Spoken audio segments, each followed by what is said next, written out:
নমস্কার বন্ধুরা, ঘরোয়া রান্নায় সবাইকে স্বাগত। আজ আমি আপনাদের সঙ্গে ডিম তরকার রেসিপি শেয়ার করব। দেখে নেওয়া যাক রেসিপি।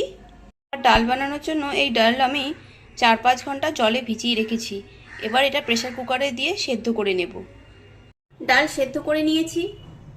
ওভেন অন করে একটি ফ্রাইং প্যান বসিয়ে দিয়েছি, তাতে দিয়ে দেবো ভুজিয়া তৈরির জন্য কিছুটা সর্ষের তেল। 3টে ডিম তেলের মধ্যে ফাটিয়ে দিয়ে দিয়েছি। দিয়ে দিলাম কিছুটা নুন।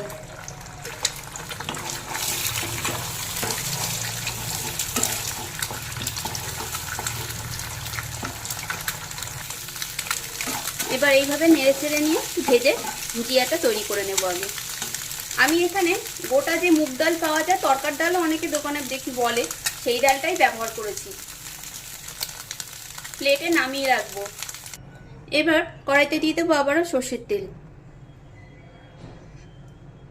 তেল গরম হয়ে গেছে, শুকনো লঙ্কা তেজপাতা ফোড়ন দিয়ে দেবো। দিয়ে দেবো কিছুটা সাদা জিরে।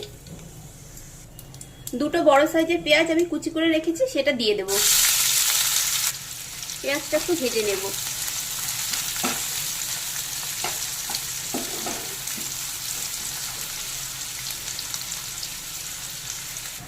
দিয়ে দেবো টমেটো কুচি। আবার একটু নেড়ে নেব সাথে। পেঁয়াজ ভাজা হয়ে গেছে, দিয়ে দেবো অল্প একটু জল। এবার দিয়ে দেবো জিরের গুঁড়ো।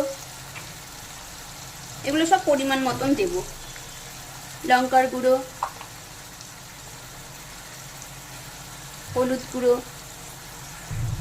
দেবো আদা বাটা 1 চামচ, রসুন বাটা 1 চামচ। সব নেড়ে নেব। নেড়ে একটু মিশিয়ে নিচ্ছি।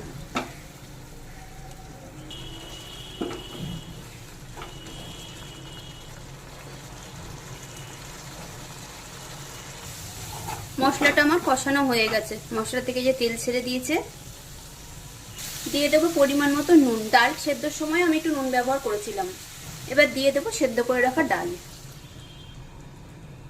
দিয়ে দেবো তড়কা মশলা। দিয়ে দেবো সেই ডিমের ভুজিয়া। এবার সব ভালো করে মিশিয়ে নেব।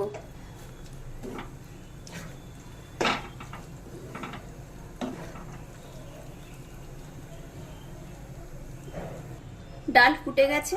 এবার দিয়ে দেবো ধনেপাতা কুচি। দিয়ে দেবো কিছুটা কাঁচা লঙ্কা কুচি। তৈরি হয়ে গেল দারুণ স্বাদের ডিম তড়কা।